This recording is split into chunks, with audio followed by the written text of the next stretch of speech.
ازيكم عاملين ايه؟ يا رب تكونوا بخير. النهارده فيديو جديد، تاني فيديو لي على القناة. ان شاء الله نعمل طريقة عمل الجبنة بأسهل طريقة في البيت. بس ان شاء الله هتعجبكم. هنجيب لبن، يعني بصوا هنطلع منه قشطة وسمنة بلدي، وما شاء الله هنملى البيت خير وبركة.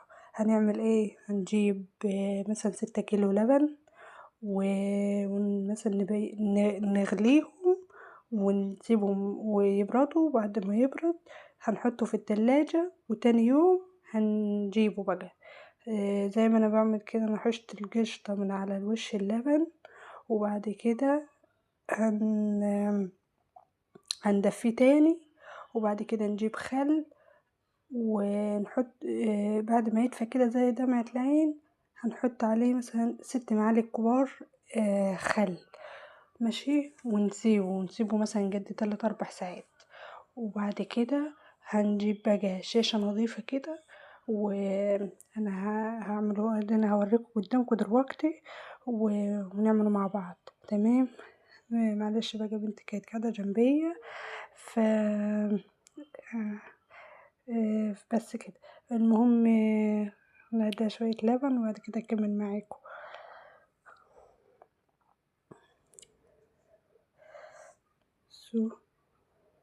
احنا انا حشت القشطة بقى من على وش اللبن، وعايزة اقول لكم ان القشطة دي انا بجمعها وبحطها لما تكتر.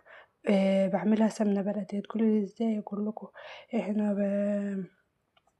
بجيبها واحطها في الفريزر، وبعد ما تكتر عندي اطلعها تفك، وبعد كده اروح احطها في برطمان يكون بغطا محكم، واقعد ارج فيها. بزودها شوية مية دافيين سخنين من على النار، وبعد كده ايه بقعد ارج فيها، تلاقيها فصلت بقى السمنة عن اللبن الراي، وباخدها واستخدمها. ما شاء الله ما تبقى تحفة.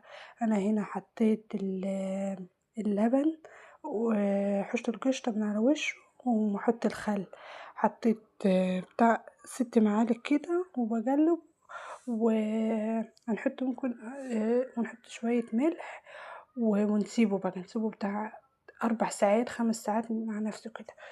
نحطه في التلاجة، نركنه كده في أي رف كده، أو في المطبخ في أي جنب كده، ونسيبه مع نفسه بقى. بعد كده هوريه لكم بقى. أول ما يفصل هتلاقوا فصل اللبن عن المية بتاعته. بصوا، أنا سبته كده بتاع 6 ساعات ولا حاجة، و كده فصل خلاص الجبنة من المية بتاعته. بس انا هصفيه واسيبه برضو بتاع ساعتين 3 كده، تصفي المية بتاعته انا حاطاه الشاشة تحتها مصفى، فهنصفي الجبنة.